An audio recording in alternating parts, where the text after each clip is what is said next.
Você deve ter acompanhado as notícias de algo, agora em janeiro mesmo, no Rio Grande do Norte, Natal, um condomínio, um homem agride a namorada dele dentro do elevador, desferiu 60 socos no rosto da mulher.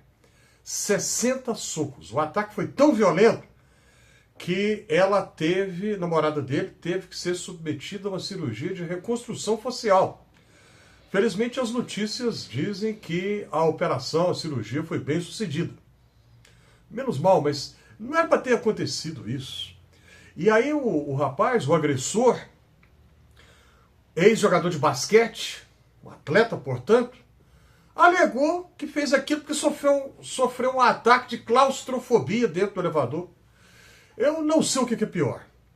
Se a violência gratuita, covarde, de ter feito isso contra a namorada dele, ou o cinismo de usar uma desculpa tão esfarrapada e esperar que alguém acredite numa história sem pé e sem cabeça dessa. Ah, sofri um ataque de claustrofobia, perdi o controle, bati na minha namorada. Não tem lógica um negócio desse. Um ataque covarde, ela poderia ter morrido. Poderia. Tem acontecido tanto no Brasil, ataques, né? Mulheres vítimas de violências. E nós sabemos que existe não apenas a violência física, mas também emocional, psicológica, muitos tipos de violência. E muitos casos de assassinatos de mulheres. De um tempinho para cá, foi até inventada uma palavra, feminicídio, para se referir especificamente ao assassinato de mulheres. Tem acontecido muito no Brasil. Não é da agora, não é novidade.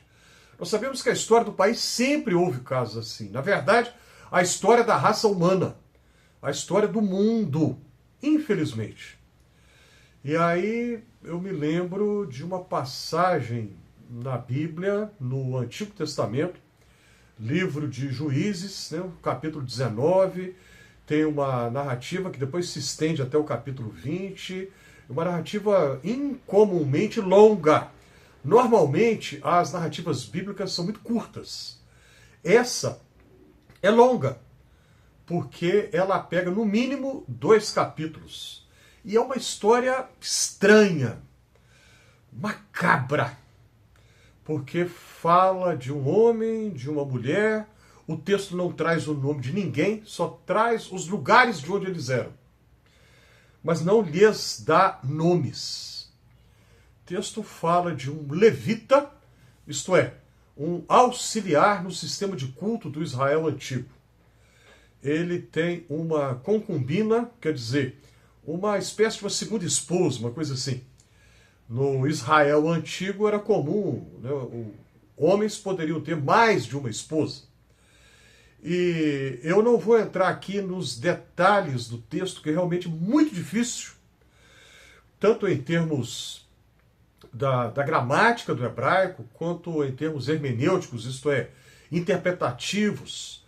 Né? Não é um texto fácil de jeito nenhum. E a história narrada naquele texto é tão... Vou repetir a palavra que eu usei agora há pouco.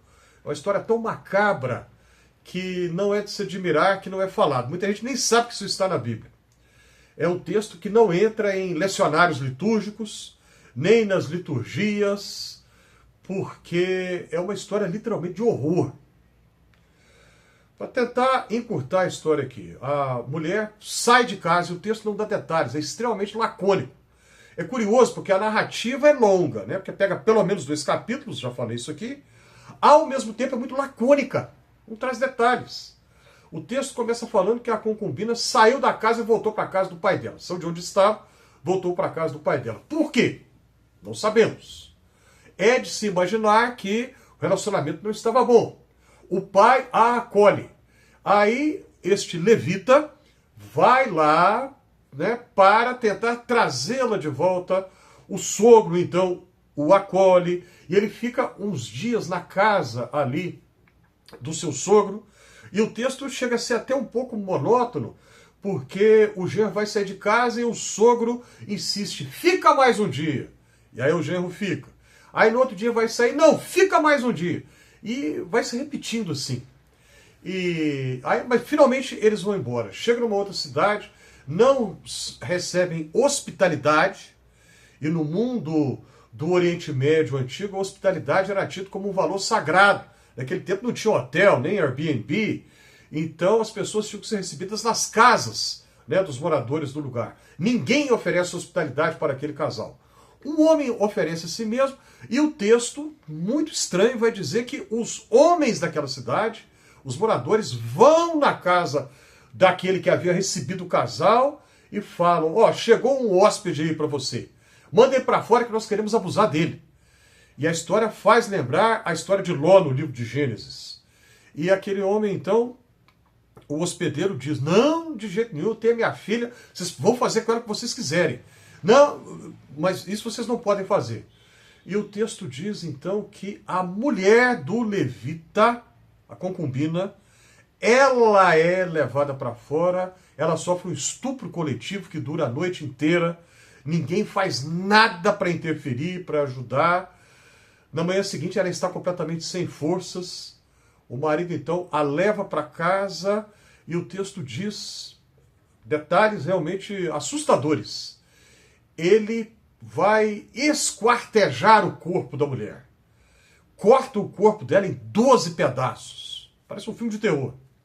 Manda um pedaço para cada tribo e fala: fizeram isso com a minha mulher. E depois a sequência vai trazer uma guerra civil, uma mortandade imensa. Muita gente vai morrer por causa da guerra civil que acontece em decorrência deste ato. Bom, o texto então descreve uma violência contra a mulher.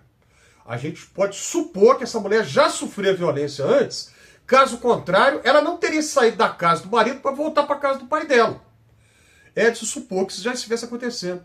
E depois ela sofre um estupro coletivo e nem é sepultada. É esquartejada e, enfim, uma história realmente horrível.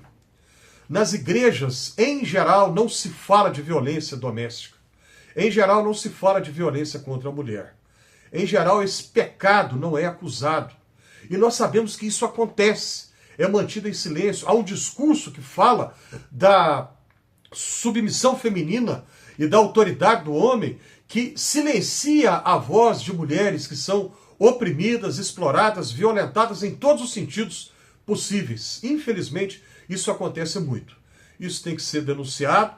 Situações assim não podem ser aceitas de modo algum, para que não aconteçam mais casos, como daquela moça que o ex-jogador de basquete agrediu de maneira tão covarde, esmurrando no elevador, 60 socos no rosto dela, para que não aconteçam casos como o daquela mulher do livro de Juízes, que foi estuprada por um bando de homens e depois teve o seu corpo esquartejado.